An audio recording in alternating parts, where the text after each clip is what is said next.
ఇప్పుడు సీన్ స్వామి గుళ్ళే ఉంటాడు, ఒక మాతాజీ రుద్రశూలంకాడ ఉంటుంది. ఇంకా తాను కూడా ఆడి ఉంటాడు. నువ్వైతే పర్మనెంట్ ఫిక్స్ అయిపోయాను.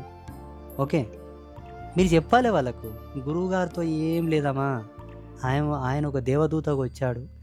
ఆయన వాచక గురువు, జ్ఞాన గురువు, కానీ కర్మ గురువు కాదు ఆయన. అంటే ఆయన ఇప్పుడు ఆయన తపస్సులో ఉన్నాడు ఇంకా, అంటే ఆయన స్టడీలో ఉన్నాడు. ఆయన తపస్సు ఇంకా అయిపోయి లేదు. ఆయన పట్టాభిషేకం చేసుకొని దేవుడు అయ్యలేడు మన కర్మలు తీసుకుని. ఆయన ఇంకా స్టడీలో ఉన్నాడు, స్టూడెంట్, స్పిరిచువల్ స్టూడెంట్ ఆయన అని ఇట్లా చెప్తే 100 మందిలో ఒక్కడన్నా మారతాడు. ఈరోజు డేట్ చూడండి, నవంబర్ 23 ఆదివారం. ఇప్పుడు సమయం 7:24. సరిగ్గా 6:30 నిమిషాలకు నేను అక్కడ కూర్చున్నానా.